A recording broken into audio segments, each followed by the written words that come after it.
mulai 4 Juli, Terlanjur Mencintaimu, mulai tayang setiap hari pukul 20.30 hanya di RCTI. Oke, selanjutnya boleh dioper lagi mikrofonnya ke Kak Laura. Jennifer EV, halo. Hai. Kak, boleh kasih ke kamera ekspresi nyebelinnya gimana, Kak? Gimana nih, maunya gimana? Nyebelinnya, situasi yang tadi. Kamu setelah anak itu Ada yang lahir, paling perempuan tua bodoh. Itu dia. Ayo kak. Aku juga gemes pas itu, Kak. Lihat kamera sebelah sini, kamera tengah. Berdiri Kak, berdiri dulu, berdiri. Ini diucapkan ya, diucapkan. Iya. Dengan ekspresi Diucapkan. dan ucapan. 3, 2, 1. Perempuan tua bodoh. Tepuk tangan dong teman-teman. Keren. Itu 3 kata menyakitkan loh itu. Kagak sabar ya. Udah tua. Oke, Kak Laura, pertanyaannya Kakak, apa yang paling menarik sekaligus paling menantang saat memerankan karakter yang manipulatif dan seperti Laura? Yang paling menantang itu harus berubah-ubah. Terus kayak tujuannya Laura apa nih, kok bisa kasih Randy sama perempuan lain. Nah itu aku juga harus cari tahu juga tuh kenapanya. Ada jelas dong kenapa ya kan Kak? Nah yang menantangnya sih yang harus berubah-ubah sih, psikopatnya tuh harus dapet banget yang bikin penonton tuh kayak ih ini cewek tuh cegil banget ya, cegilnya sampai psikopat gitu. Apa sih maksudnya? Tapi dibalik psikopatnya itu kan ada dendam nih masa lalu. Nah nanti ada di episode berikutnya gitu, ditonton. Sebenarnya itu masalah Iya. satu cowok yang cewek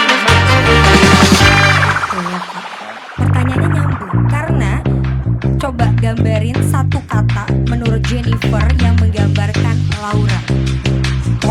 Psikopat. Kenapa, Kak?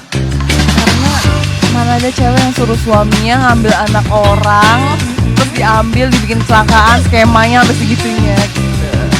Oke, itu dia. Itu ada di episode berapa? Nantikan. Thank you, Kak Laura. You're welcome. Oke, tepuk tangan boleh teman-teman. Selanjutnya kita ke Kak Sarila, Kak Anita. Halo, hai. Kakak kabarnya? Baik Winnie. Baik, alhamdulillah. Kakak, ini pertanyaannya, sebagai artis yang sudah banyak memerankan berbagai perempuan, strong woman gitu ya, karakter-karakter yang sudah diperankan, apa yang membuat Anita berbeda dari karakter-karakter Oh gitu ya. Wah, pertanyaannya berat ya. Karena tadi mungkin teman-teman di sini saya belum muncul di episode 1 dan 2, baru ada di episode 3 ya. Oke ya. Nah, kalau boleh digambarkan, Anika ini adalah ya perempuan kuat, single mother dengan 2 anak laki-laki, dua-duanya dokter, udah boleh disebutkan ya. Tapi dia juga punya adik, namanya Kevin, dia juga dokter. Dan apa ya, boleh dibilang apa yang membedakan perempuan kuat Anika ini dengan karakter-karakter perempuan kuat sebelumnya yang saya perankan adalah Anika ini baik, lembut, tapi dia punya masa lalu yang sebenarnya nggak baik. Itu yang menyebabkan seorang perempuan menjadi cegil itu, iya kan? Tuh. karena ada trauma masa lalu ternyata. Traumanya juga belum tahu, tapi saya membuat orang lain trauma. Dari kata-katanya penggambarannya di otak aku kayak ada sesuatu gimana gitu. Iya, cegilnya siapa di sini ya kan? Nah, itu. Cegilnya siapa di sini ya kan? Jadi makanya iya nggak nyadar jadi cegil. Itu sih, jadi saya merasa tertantang. Terima kasih sekali sudah memberikan peran Anika ini kepada saya, dan boleh dibilang ya perempuan kuat, baik, tapi ya nggak 100% baik juga sih. Ada sesuatunya. Terima kasih, thank you. Tangan teman-teman. Terima kasih Kak. Oke, selanjutnya kita ke Kak Verlita Evelyn atau Celia. Oke, halo. Halo. Selamat sore semuanya teman-teman. Selamat sore Kakak. Dari tahun ke tahun kan nggak tahu gitu. Tuh kan berarti VO-nya Laura salah kan tadi. Harusnya apa tuh? Bisa di retake nggak yang tadi? Jangan ada tuanya gitu. Udah mau tayang. Udah tayang. Gak ada waktu. Oke. Kakak, pertanyaannya.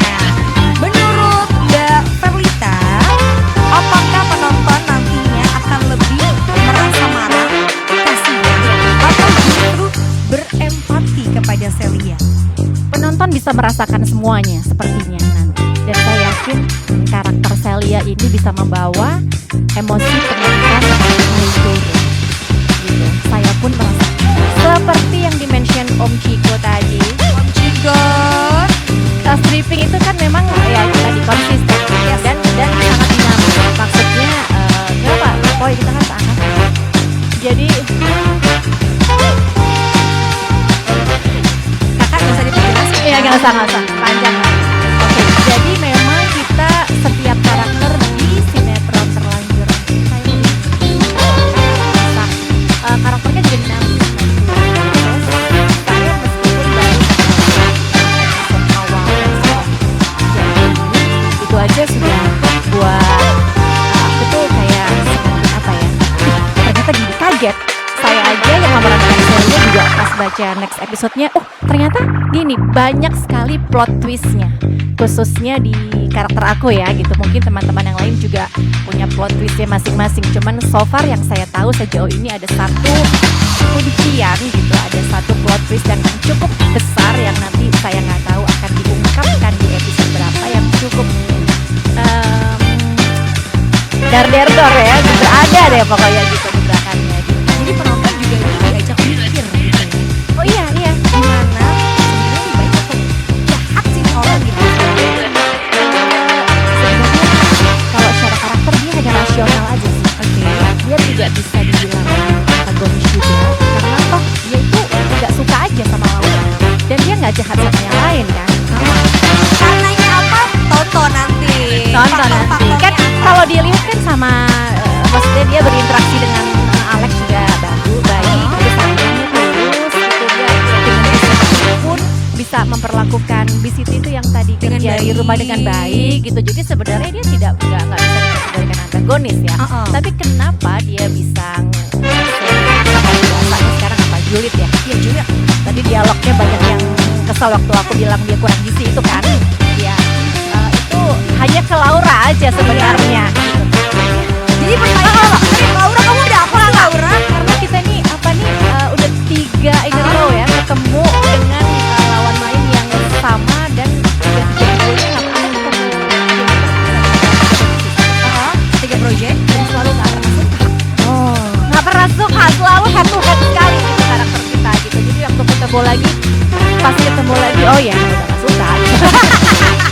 Gampang banget untuk Laura ya khususnya ya. Jadi tinggal nerusin aja itu ya. Tapi aslinya kita bestie ya, aslinya kita bestie banget. Iya dong pasti. Jangan dibawa ya kak kehidupan nyata ya kak ya. Enggak. Hatiku adalah kertas yang terlanjur lusuh. Sekeras apapun takdir mencoba memperbaikinya, bekas lipatan luka akan tetap menampakkan dirinya. Aku membiarkan kertas lusuh itu tergeletak. Tanganku tak memaksa untuk menulis cerita indah di atas permukaannya yang bernoda.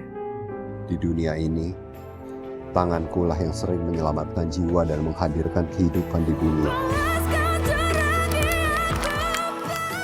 Namun di duniaku, yang ada hanya kehancuran ketika semua kebahagiaan duniaku terengkup. Noda itu tak akan pernah pudar, dan yang akan lebih menyedihkan ketika kita tidak membuka hati, Hari esok, untuk memulai lagi.